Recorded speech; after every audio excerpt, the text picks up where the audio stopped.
Aujourd'hui, je souhaiterais vous parler d'un sujet grave, de certaines marques que certains adolescents s'infligent, qu'on appelle aussi les scarifications.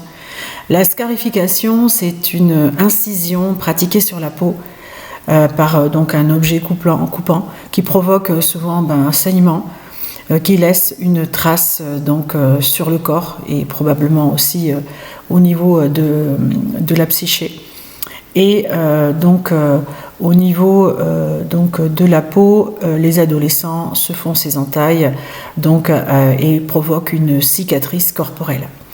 Donc c'est une coupe qui s'applique dans ce terme-là. Le terme automutilation aussi est parfois utilisé.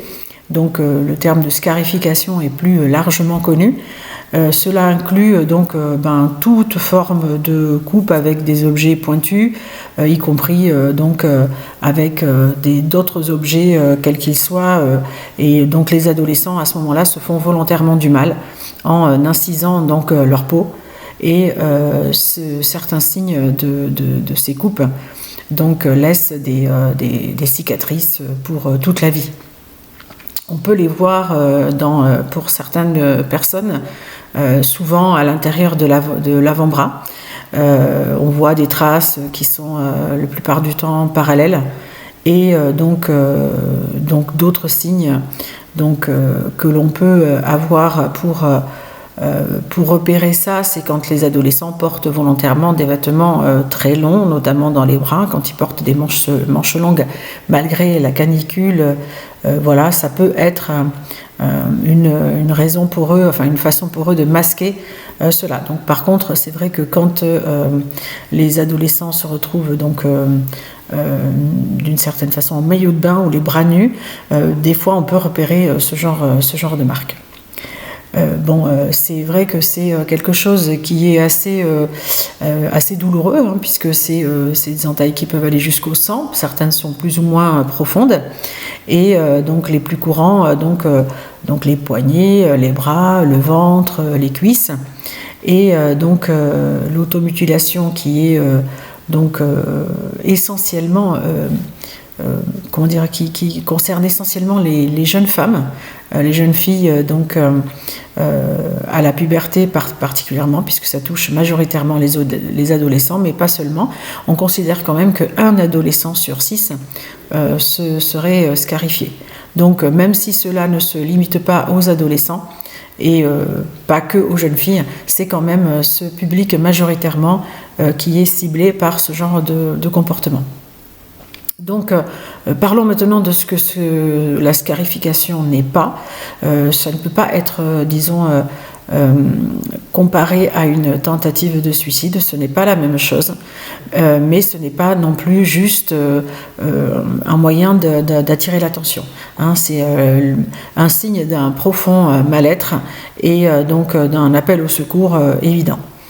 Et je ne sais pas si vous le savez, mais habituellement, ça peut être assez profond, etc. Et souvent, c'est lié à des émotions assez fortes.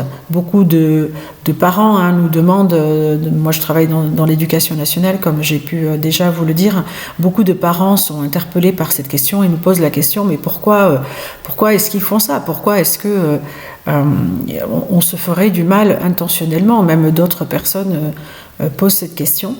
Et c'est vrai que c'est difficile de comprendre ce genre de geste, puisque c'est quand même assez lourd d'imaginer que quelqu'un va se volontairement faire du mal de cette façon. Vraisemblablement, certains psychologues ou psychanalystes expliquent que ce serait pour échapper à une douleur émotionnelle vraiment très très intense, très très forte, et qui les font souffrir, et que du coup, pour faire face à cette douleur, ils préféreraient avoir une douleur physique. D'autres expliquent aussi que ce serait une façon de ressentir quelque chose. Ils ont l'impression d'être insensibles d'une certaine façon, de ne pas ressentir de ne pas être certain de ce qu'ils ressentent, et de cette façon-là, ça leur permettrait de pouvoir ressentir les choses. Donc cette transformation de la douleur émotionnelle en douleur physique est souvent constatée dans les explications qu'il donne parce qu'il pense que la douleur physique est plus facile à supporter, plus facile à appréhender. C'est quelque chose qu'ils comprennent mieux. Ça peut être aussi, certains avancent l'idée d'une punition. Ils ont l'impression de devoir se punir de quelque chose. Mais en tout cas, on ne comprend pas vraiment toutes les raisons psychologiques qui poussent les adolescents à se comporter de cette façon. Mais en tout cas, ce qui peut aider à soulager certaines douleurs psychologiques vient du fait qu'on va leur permettre de parler sans les juger. Pour résoudre ce problème, il faut vraiment se concentrer sur le côté émotionnel, qui est donc profond et qui est probablement à l'origine de ce comportement. Donc il peut y avoir bien sûr certains troubles plus profonds comme la dépression, l'anxiété, etc.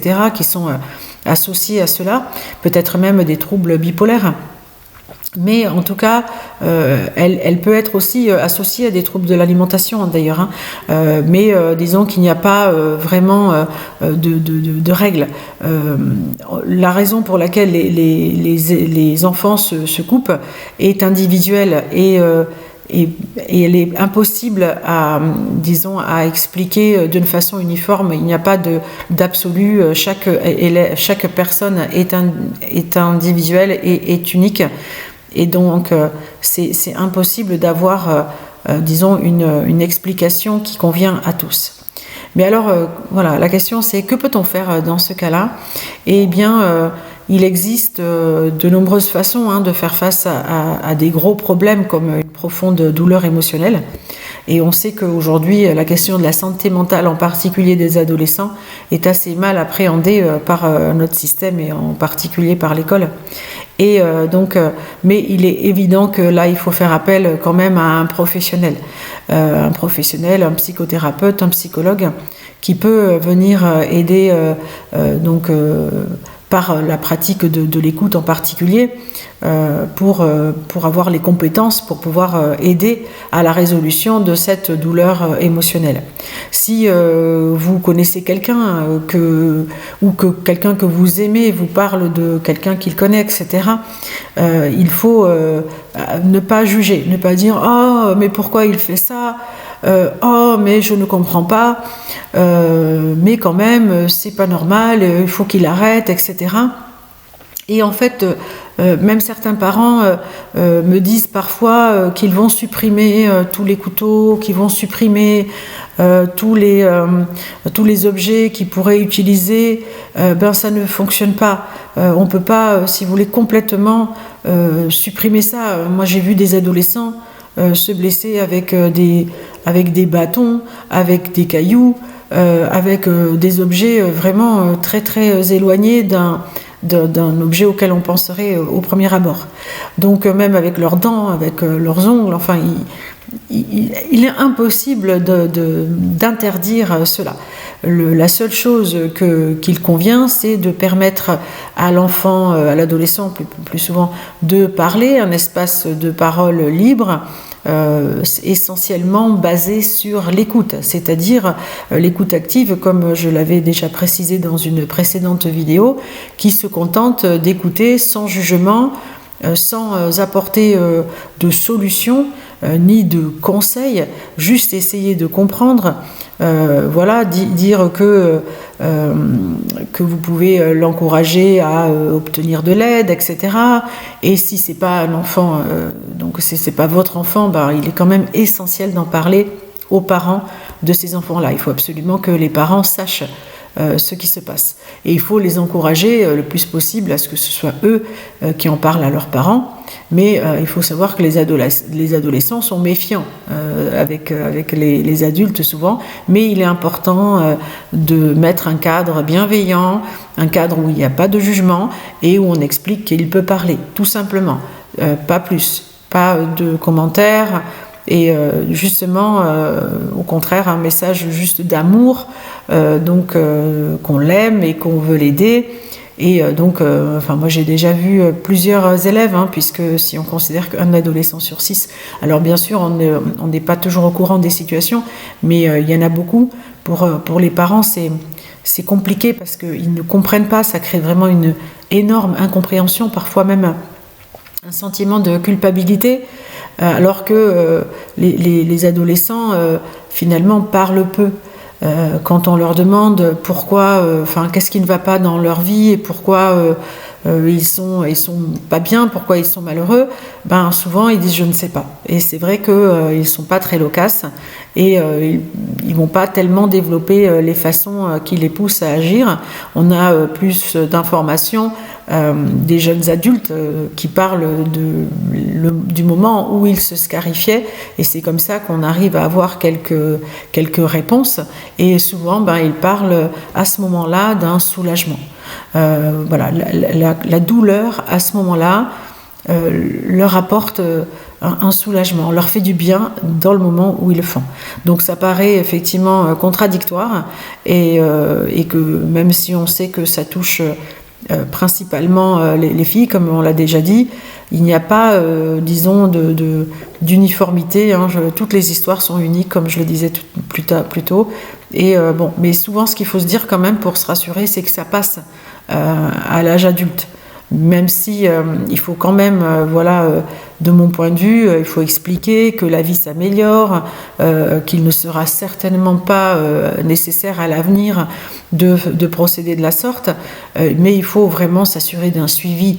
Il faut vraiment que l'adolescent qui est sujet à ce type de comportement soit suivi, soit donc en mode veille par rapport aux adultes qui l'entourent. Même si évidemment il ne faut pas non plus exercer une pression trop importante pour que l'adolescent ne se sente pas trop oppressé.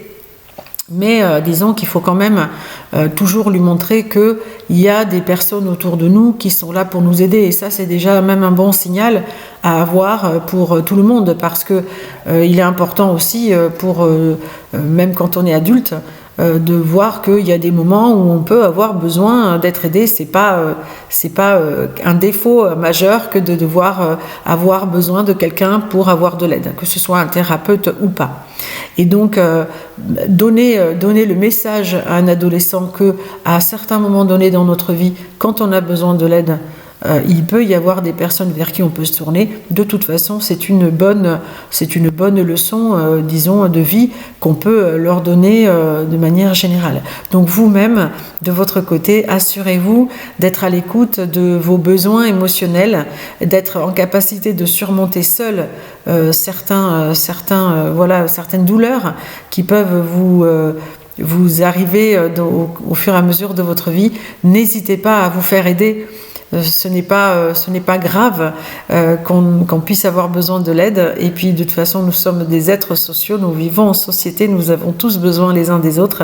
Donc j'espère que ce contenu qui était un peu plus lourd que les contenus habituels vous aura été utile. N'hésitez pas à liker, à partager.